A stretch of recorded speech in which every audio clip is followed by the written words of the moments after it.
Confusion in the Lone Star State this week, a high-stakes primary race with nationwide implications, and the voting anything but smooth. Here's ABC's Sophie Flay.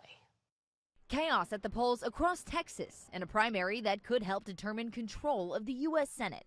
Hundreds of voters were turned away at polling stations because of a new rule requiring them to cast ballots at their assigned precinct.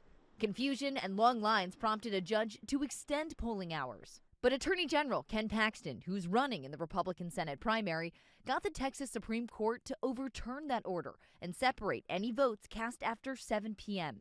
Paxton will now face incumbent and longtime Senator John Cornyn in a runoff election in May because neither candidate got more than 50% of the vote.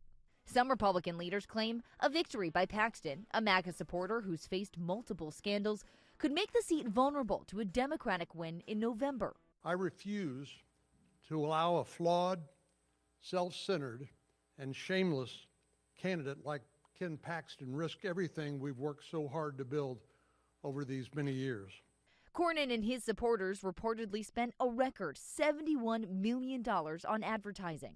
After all the personal attacks, which there were many, and after all the lies, you listened to what John Cornyn was selling, and you weren't buying it. As for the Democrats, state lawmaker James Tallarico won the primary, defeating Congresswoman Jasmine Crockett. Sophie Flay, ABC News, New York. Among the race results, we do have Texas Congressman Dan Crenshaw lost in a major upset to Steve Toth, a staunch conservative.